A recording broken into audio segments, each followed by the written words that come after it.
I have been in this safety and security department for a year. Besides working, I'm a BMX racer. As a part-timer, you only work 5 hours a day. It benefits me a lot actually. You can choose your time, which shift you want to come in. Working for 2.5 years.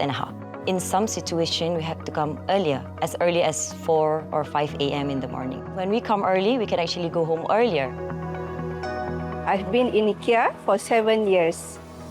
There is no difference between full-time co-worker and part-time co-workers. On top of my annual leave, they offer a family care leave, whereby I can take any time I want to attend to my children. So we have a flexi benefit. Co-worker can actually choose which benefit that they want to claim. We have optical, we have dental, we have in-store purchases. The benefit that I like most, staff discount and insurance. In IKEA, we have a lot of branches that we can grow into. They give us training. One of it is being mentored by one of the store manager in terms of leadership and also customer experience related skill. Bila saya dah banyak belajar dan saya pergi banyak kelas dan saya pun grow ke full-timer. Sudah bekerja 8 tahun. So as a part-timer, you have the opportunity to become a full-timer.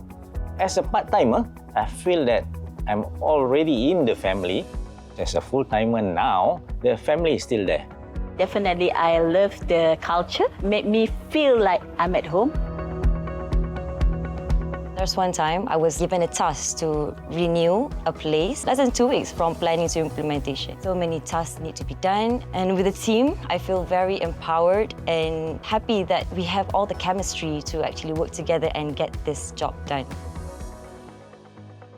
Walau siapa pun kita, tak kira agama, tak kira bangsa, tak kira tua muda, tak kira umur, tak kira gender, tak kira keupayaan, semua boleh bekerja di IKEA.